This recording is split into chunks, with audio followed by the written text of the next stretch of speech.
तो आज मैं आपको एक ऐसे युवक की कहानी सुनाने जा रहा हूं जिसकी आप बीती सुनकर आपके रोंगटे खड़े हो जाएंगे।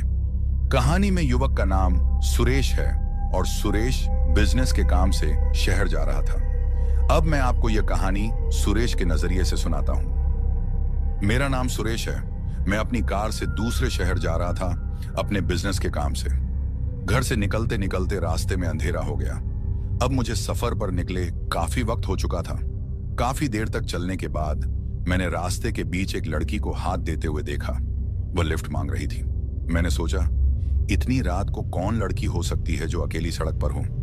थोड़ा पास जाकर मैंने अपनी गाड़ी रोक दी। अब वह लड़की मेरे पास आई और कहने लगी, मुझे आगे शहर तक जाना है, छोड़ दोगे क्या? मैं जिस गाड़ी में आई थी वह खराब हो गई है तो मैं पैदल ही निकल गई। मैंने सोचा, सड़क पर कोई ना कोई मुझे लिफ्ट दे ही देगा। मुझे अपनी दोस्त की शादी में जाना है। इसके बाद वह लड़की मेरी गाड़ी में बैठ गई, लेकिन मुझे फिर भी कुछ अजीब सा लग रहा था। मैंने उससे पूछा, तुम रात को डरती नहीं? इतनी सुनसान सड़क पर कुछ भी हो सकता है। लड़की ने कहा, मुझे अंधेरे से डर नहीं लगता, बल्कि मुझे अंधेरा पसंद है। अंधेरे में चलने का अपना ही मजा है। उसकी बातें सुनकर मुझे और अजीब लगा, मगर उसकी खूबसूरती देखकर मैं सब कुछ भूल गया। फिर वह मुझसे खुलकर बातें करने लगी और मैं भी उसकी बातों में खो गया। मैं अपने दिल में सोचने लगा कि जैसी लड़की मुझे चाहिए थी ये वैसी ही है, सुंदर है और इसकी सोच भी मुझसे काफी मिलती जुलती है। यही सोचते हुए लड़की ने मुझसे कहा, मुझे भूख लग रही है। सफर के दौरान मुझे अक्सर भूख लग जाती है। मैंने कहा, आगे चलते हैं, हो सकता है आगे कोई होटल दिख जाए और हमारी भूख शांत हो जाए। फिर हम आगे की ओर निकल गए। उसकी खूबसूरती देखकर मैं एक अलग ही दुनिया में था। मुझे ऐसा लग रहा था जैसे मैं किसी नशे में हूं। मुझे एक तरीके से पहली नजर में प्यार हो गया था। मैं समझ नहीं पा रहा था कि यह प्यार है या कुछ और, मगर मुझे अच्छा लग रहा था। उसका हंसना, बातें करना, सब कुछ। थोड़ी देर चलने के बाद रास्ते में एक लड़का लिफ्ट मांग रहा था। उसकी हालत देखकर लग रहा था कि वह काफी दूर से चलकर आया है और अब थक चुका है। जब वह लिफ्ट मांग रहा था तो ठीक से खड़ा भी नहीं हो पा रहा था। यह देखकर मैं सोचने लगा कि उसे लिफ्ट दूं या नहीं। तभी साथ बैठी लड़की ने कहा, गाड़ी मत रोकना, चलते रहो। यूं किसी को लिफ्ट देना अच्छी बात नहीं। यह सुनकर मुझे अजीब लगा, क्योंकि उसे भी तो मैंने लिफ्ट दी थी। वो ऐसा कैसे कह सकती थी? उसे भी तो किसी की मजबूरी समझनी चाहिए। लेकिन मुझे उस लड़के पर तरस आया और मैंने ब्रेक लगा दी। मेरे ब्रेक लगाते ही साथ बैठी लड़की मुझे थोड़ी नाराज सी लगी। ऐसा लग रहा था जैसे उसे गुस्सा आ रहा हो। शायद उसे मेरा उस लड़के को लिफ्ट देना अच्छा नहीं लगा। जो भी हो, मुझे उस लड़के पर तरस आया। वो लड़का मेरे पास आया और कहने लगा, मुझे शहर जाना है। अगर आप लिफ्ट देंगे तो आपका एहसान कभी नहीं भूलूंगा। मैंने कहा, इसमें एहसान की कोई बात नहीं, आओ गाड़ी के अंदर बैठ जाओ। फिर लड़का गाड़ी में बैठ गया और हम आगे चलने लगे। फिर मैंने उस लड़के से पूछा, तुम अकेले इतने अंधेरे में कहां से आ रहे हो? तो लड़के ने मुझसे कहा, मैं बिजनेस के काम से आगे शहर की तरफ जा रहा था। मेरे साथ एक और लड़का भी होता है जो कि मेरा बिजनेस पार्टनर है। कल हमारी मीटिंग है और उसके पास अपनी गाड़ी है। उसने मुझसे कहा था कि हम साथ चलेंगे, लेकिन किसी मजबूरी के कारण वो आ नहीं सका और मैं सफर पर निकल गया। थोड़ी दूर चलने के बाद मुझे एक कार वाले ने लिफ्ट दी थी। काफी देर चलने के बाद उसका घर आ गया और फिर मैं वहां उतर गया।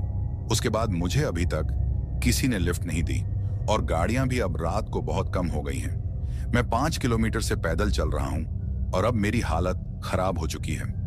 मेरी सेहत भी कुछ ठीक नहीं चल रही थी पिछले कुछ दिनों से, लेकिन जाना जरूरी था तो तभी मुझे निकलना पड़ा।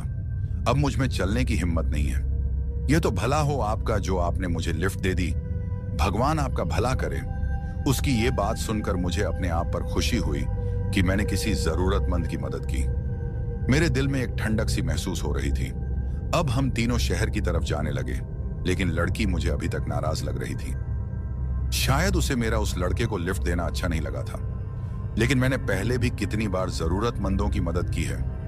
तभी तो उस लड़की को भी और इस लड़के को भी लिफ्ट दी। नहीं तो इतनी रात को तो लोग किसी की मदद तो दूर की बात किसी की तरफ देखते भी नहीं। फिर हम चलते रहे। थोड़ी देर और चलने के बाद हमें एक होटल नजर आया। मैं थोड़ा खुश हुआ क्योंकि मुझे भी बहुत भूख लगी थी। मैंने उस लड़की से कहा, चलो कुछ खा लेते हैं, और वह भी खाने के लिए तैयार हो गई। फिर मैंने लड़के से कहा, चलो खाना खा लो।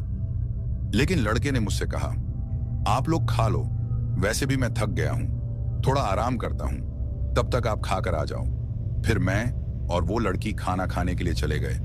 अब मैंने लड़की से पूछा, क्या खाओगी? तो उसने मुझसे कहा, मैं तो मांस खाऊंगी। लेकिन उस होटल में मांस नहीं था, वह एक वैष्णव होटल था। तो मैंने कहा, दाल चावल ही खा लो, तुम्हारी भूख भी शांत हो जाएगी। फिर मैं खाना खाने लगा। लेकिन उसने मुझसे कहा, मुझे तो मांस ही खाना है और कुछ नहीं। यह सुनकर मुझे अजीब लगा। अब इतनी रात को कहां से मिलेगा मांस? और अगर भूख लगी है तो खाना क्यों नहीं खा रही? मांस की जिद क्यों कर रही है? अपना खाना खाने के बाद मैंने होटल वाले से पूछा, यहां मांस कहां मिलेगा?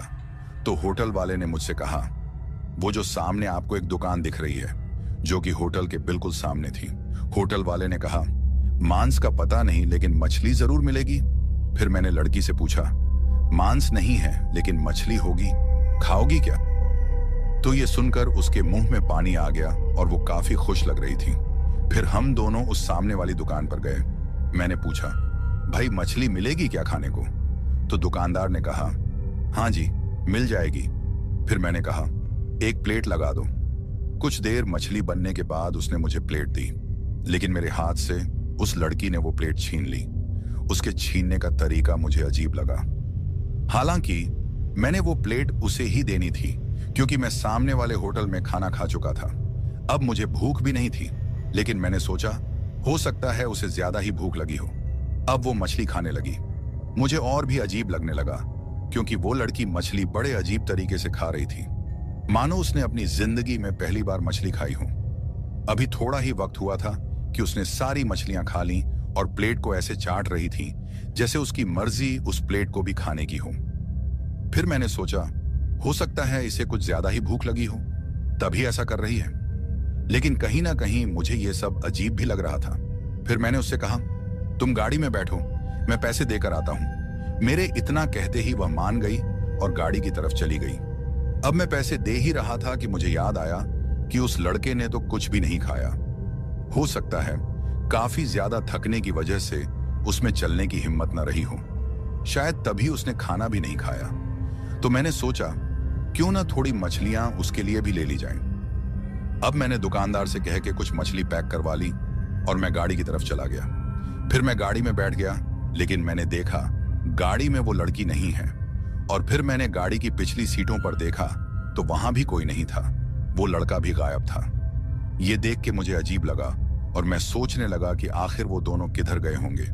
कुछ देर सोचने के बाद मैं गाड़ी से बाहर आया और उन दोनों को इधर उधर ढूंढने लगा।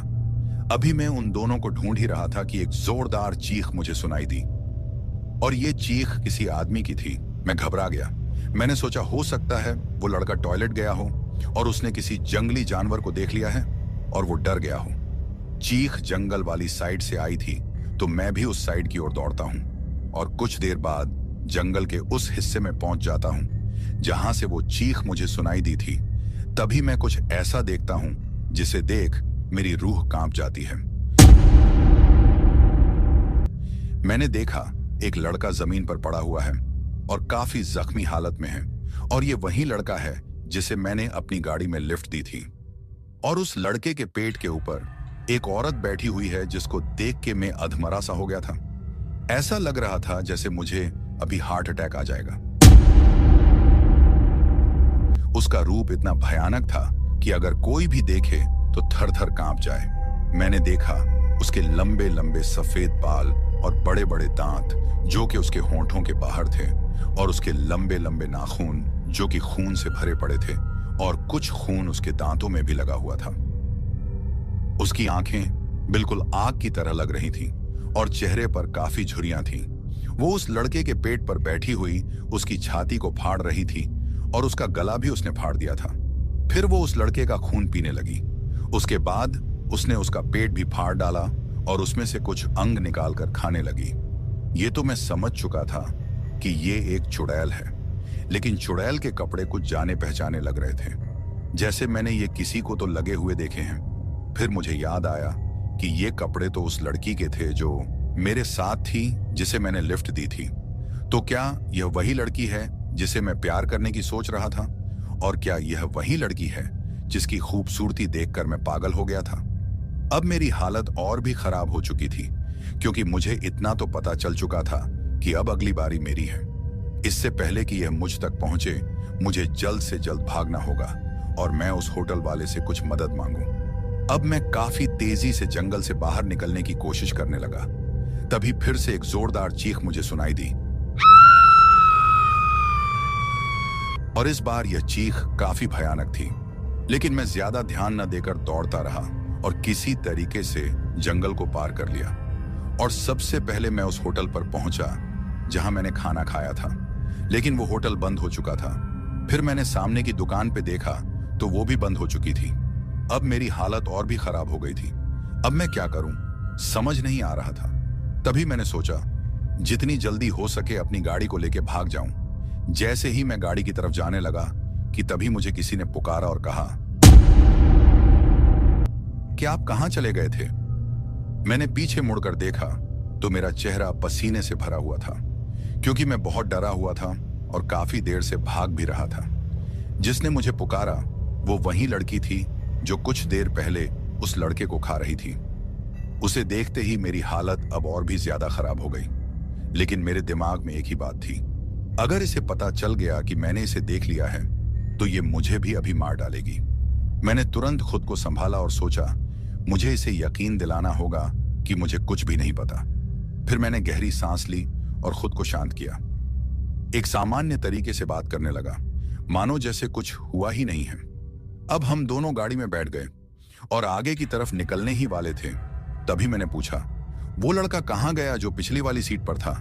यह मैंने इसलिए पूछा ताकि उसे मुझ पर शक ना हो। अगर नहीं पूछता तो वो सोचती कि मुझे सब पता चल गया है और फिर वो मुझे मार डालती। उस लड़की ने कहा, कौन सा लड़का? क्या वही जो हमारे साथ था? मैंने कहा, हाँ वही। फिर उसने कहा, वो तो चला गया। जब तुम पैसे दे रहे थे तब मैंने उसे एक दूसरी गाड़ी में चढ़ते देखा। शायद उसने किसी और से लिफ्ट ले ली, क्योंकि हो सकता है कि उसे जल्दी अपनी मंजिल पर पहुंचना हो, इसलिए वो चला गया। मैंने भी ज्यादा इस बात पर जोर नहीं दिया और एक सामान्य तरीके से कहा, शायद तुम सही कह रही हो, उसे जल्दी होगी तभी वह निकल गया होगा। हालांकि मुझे पता था कि उस बेचारे के साथ उसने क्या किया था, लेकिन मैं कर भी क्या सकता था। अब वो मुस्कुरा रही थी और उसकी मुस्कान देखकर मैं अंदर से बहुत डर रहा था। मैं सोच रहा था कि कैसे बचा जाए। अब रास्ता और भी सुनसान था और मेरा दिल जोर जोर से धड़क रहा था। अब मैं सिर्फ भगवान से यही दुआ कर रहा था, हे भगवान आज मुझे बचा ले, कुछ भी कर, भगवान अब आपका ही सहारा है। तभी सड़क पर चलते चलते थोड़ी दूर एक छोटी सी रोशनी दिखने लगी। मैंने गाड़ी की स्पीड थोड़ी बढ़ा ली। ज्यादा नहीं बढ़ा सकता था क्योंकि फिर उसे मुझ पर शक हो जाता। अब जैसे ही मैं थोड़ा और करीब आया, मैंने देखा सड़क के किनारे एक मंदिर था और ये रोशनी उसी मंदिर से आ रही थी। लगता है मंदिर के अंदर दीपक जल रहा था और इस अंधेरे में भी उस दीपक से थोड़ी रोशनी दिख रही थी। अब यह रोशनी मेरे लिए किसी उम्मीद से कम नहीं थी। उस रोशनी को देखकर मुझे अब अपनी जिंदगी बचने की उम्मीद होने लगी। अब मैं मंदिर की ओर करीब आ रहा था, लेकिन अगर वो लड़की, मतलब वह चुड़ैल, अगर उस मंदिर को देख लेगी तो शायद वो मुझे पहले ही मार डालेगी। इसलिए मैं उसे बातों में लगाता हूं और कहता हूं, तुम बहुत खूबसूरत हो, तुम्हें देखकर कोई भी तुम्हें प्यार करने लगे, तुम हो ही इतनी अच्छी। अब मैं उसकी तारीफ करने लगा और वो अपनी तारीफ सुनकर खुश होने लगी। मैं उसे मंदिर को देखने नहीं देना चाहता था, तभी मैं उसकी तारीफों पर तारीफ करता जा रहा था। अब मैं मंदिर के पास पहुंच गया था, लेकिन अगर मैं मंदिर के सामने गाड़ी रोकता तो वो मुझे खा जाती। मैंने दिमाग लगाया और मंदिर के थोड़ा आगे गाड़ी रोकी और अब सोचने लगा कि क्या बहाना लगाया जाए। तभी मेरे दिमाग ने काम करना शुरू कर दिया। उसने मुझसे पूछा, तुमने गाड़ी क्यों रोकी? मैंने कहा, तुम कहती थी ना कि तुमको सफर के दौरान बहुत भूख लगती है। उसने कहा, हाँ लगती है, बहुत भूख लगती है। फिर उसने कहा, लेकिन अब खाना मिलने ही वाला है मुझे। यह सुनकर मैं और भी डर गया। मैंने कहा, कैसे मिलने वाला है? तो उसने मुस्कुराते हुए कहा, यहां आगे एक होटल और है, वहां खाऊंगी। मुझे पता था कि वो मुझे खाने की ही बात कर रही है, लेकिन मैंने उसके साथ एक चालाकी खेली। मैंने कहा, ठीक है, उस होटल के खाने को बाद में खा लेना। मैं तुम्हारे लिए ये मछलियां लेकर आया हूं, उसी दुकान से जहां मैंने पैसे दिए थे, और ये सब तुम्हारे लिए ही हैं। तुम ये मछलियां खाओ, तब तक मैं गाड़ी के पिछले टायर को चेक करता हूं, शायद वो पंचर हो गया हो। ये कहते ही वो उन मछलियों पर झपट पड़ी और बोली, ये सब मेरे लिए है ना? मैंने कहा, हाँ, तुम्हारे लिए ही हैं, सब खा लो, तब तक मैं आता हूं। उसने कहा, ठीक है, लेकिन जल्दी आना। अब जैसे ही मैं गाड़ी से बाहर निकला, मैं जितना तेज हो सकता था मंदिर की तरफ भागा। तभी मुझे कुछ टूटने की आवाज आई, लेकिन मैं भागता रहा, और जैसे ही मैंने पीछे मुड़कर देखा, मेरी गाड़ी के सारे शीशे टूट चुके थे, और वो चुड़ैल मेरी तरफ दौड़ते हुए आ रही थी और कह रही थी, धोखा दिया तूने मुझे, मैं तुझे नहीं छोड़ूंगी, तुझे खा जाऊंगी। और फिर वो मुझ पर झपटी और मैं गिर पड़ा। लेकिन वो कुछ भी नहीं कर सकती थी, उसकी चीखें काफी भयानक थीं। मैं जल्दी से मंदिर के अंदर गया और भगवान के सामने अपना सिर झुकाकर कहने लगा, हर हर महादेव, क्योंकि वो मंदिर शंकर भगवान का था। मैंने भगवान का धन्यवाद किया और कहा, भगवान, आज आप ना होते तो शायद आज की रात मेरी आखिरी रात होती।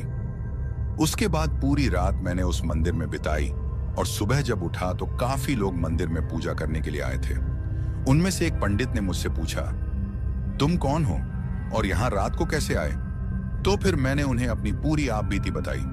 उसके बाद पंडित जी ने मुझसे जो कहा, उसे सुनकर मैं और भी डर गया।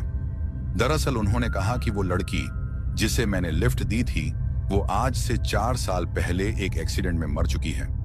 उसे किसी गाड़ी वाले ने टक्कर देकर मार डाला था। तब से वो एक प्रेत बन चुकी है, और रात के वक्त बहुत से गाड़ी वालों को मौत की नींद सुला चुकी है। वो सबसे बदला लेती है।